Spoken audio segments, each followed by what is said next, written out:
What's going on, everybody, and welcome back once again to the channel. And in this video I'm going to be ranking my top 5 offensive lines in the NFL heading into the 2023 NFL season, continuing the series of top 5s. Without further ado, let's begin. Now, these rankings might also be a bit more of a projection more so than last year, but I'm definitely taking last year into account. Coming in at number 5, I have the Detroit Lions offensive line. The Lions offensive line last year I feel was pretty underrated, only allowing less than 25 sacks on Jared Goff. This offensive line is really anchored by three main guys in Taylor Decker, Penei Sewell, and Frank Ragnow. These three guys are have been playing at a pretty high level over the last year or so, and they're only going to grow as a unit this upcoming season. In their their third full season now with Jared Goff and these three guys now being together, I believe now for a third straight season. I think this offensive line is only going to get better. And now they have Jahmyr Gibbs to clear the holes for in the running game. I feel like this is a better offensive line in the passing game than it is in the running game, but it still has good run blocking. Coming in at number 4, I have the Kansas City Chiefs offensive line, and this one's interesting because this is an offensive line that lost both their tackles, and Orlando Brown Jr. went to the Cincinnati Bengals, and Andrew Wiley, the right tackle, went to the Washington Commanders. They replaced Orlando Brown with Donovan Smith, the veteran tackle for the Tampa Bay Buccaneers over the last few years. And they replaced Andrew Wiley with Jawan Taylor, the Jaguars' right tackle since 2019. Are these upgrades? Time will tell. The interior of the Chiefs' offensive line is the best in the NFL. If you look at every offensive line in the NFL and just look at the interior three, the Chiefs have the best. Joe Thuney, one of the best guards in the NFL. Creed Humphrey, probably the best center right now in the NFL. And then at right guard, Trey Smith, one of the steals of the 2021 NFL Draft. So there's that. And it's a great run blocking offensive line. And it's a great pass protection. But the problem is, what will happen with the left tackle and right tackle? And I never really touched on the Orlando Brown Jr. signing to the Cincinnati Bengals. I feel this is how the Chiefs looked at it. Orlando Brown Jr. was a great run blocking offensive lineman. He struggled in pass protection, especially against speedy edge rushers. So I think that sure, maybe Orlando Brown Jr. is a better overall player than Donovan Smith or Jawan Taylor, but I think Jawan Taylor and Donovan Smith may be better in the Chiefs' offense that's a heavy passing offense, because those guys are better pure pass protectors. Donovan Smith and Jawan Taylor both aren't known for their run blocking, but they are good for their pass blocking. Orlando Brown, it's the other way around.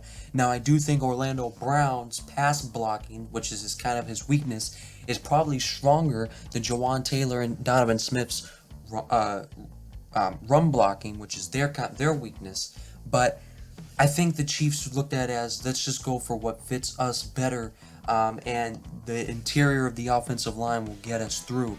I think the Chiefs may have trouble setting the edge in the running game this season, which is going to lead to a lot of up-the-middle runs, inside runs into those three blockers they have in the interior who can, pass protect and run block. So yeah, right now I think it is the Chiefs' offensive line definitely has a couple of question marks, but I still think you have to have them in the top 5 after what they've done over the last couple of years. And I think the replacements they got on the offensive line could be an actual benefit. Coming in at number 3, I have the San Francisco 49ers offensive line. Now, obviously, the 49ers have the best offensive lineman in football, and maybe one of the best offensive linemen of all time in Trent Williams over at left tackle. But this unit plays so good as a unit. It's not really known for its names other than Trent Williams. It's more so it's just blocked so well together. And I think, a lot of that has to go to credit of the scheme. It's just a great run blocking scheme. Aaron Banks, they did take Aaron second round of the 2021 NFL Draft. He's kind of not played so far throughout his career. I think this year will be his year where he gets to start at left guard and Aaron Banks. And I think that second round pick is finally going to go into use, and I think he can be a great left guard there for them. At center, Nick Zach Ligi, sorry if I butchered the name there. He was a sixth round pick last year for the 49ers. He did not play last year. The Niners will be relying on a lot of new guys upcoming this year, but that's something that they are not new to. Right guard, they're projected to take Spencer Burford there, who is a fourth round pick last year as well. And then at right tackle, finally, Colton McKivitz, who was a fifth round pick in 2020. So the 49ers are relying on a lot of younger players this upcoming season, but I do believe in this offensive line to still play at an elite level because of how they've just shown in the past with all these different guys that have came and gone, and then they have Trent Williams anchoring them. Coming in at number 2, I have the Dallas Cowboys offensive line. I think there was no question about who the top 2 offensive lines would be. Zach Martin yesterday got revealed. He got the 99 overall in Madden. Yeah, this has been one of the best offensive lines in football over the last decade in the NFL, with a lot of guys coming and going. Over at left tackle, they got Tyrone Smith, who missed most of last year, but has been one of the better tackles in the NFL over the last few years. At left guard, they got Tyler Smith, who a lot of people questioned that pick in the first round of last year's draft, but he was one of the best rookie offensive linemen last year. At center, Tyler Bendas, who was a second round pick, I believe, a couple of years ago. He's been a great center for them. At right guard, Zach Martin, as we just mentioned.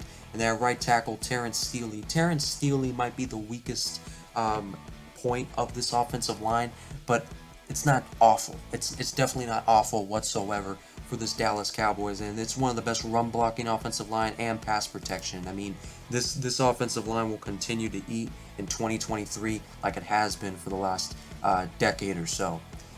Coming in at number 1, I have the Philadelphia Eagles offensive line. This Eagles offensive line has so much depth. I mean, they got Jordan Mailata, who had maybe his best season last year. Lane Johnson continues to do his thing. He's been one of the best offensive linemen over the past decade. Then they got some young guys like Cam Jurgens and Landon Dickerson. I think Cam Jurgens is going to take a big role this year. He didn't play much last year. He was a second round pick last year. He's going to take a big role. And then Landon Dickerson, who was drafted as a center, has kind of transitioned to guard. He has been great for them. He was great for them the last year or two. And then obviously Jason Kelce at center, one of the better centers over the last 10 years. This is a very established offensive line that has a great mixture of youth and veterans. So I think they're going to continue to eat on that offensive line. I don't think it matters who's running the football back there, but now they even have a better running back to help aid in DeAndre Swift. These are my top 5 offensive lines heading into the 2023 NFL season, but comment down below what you think, and other than that, I'll see you guys next time.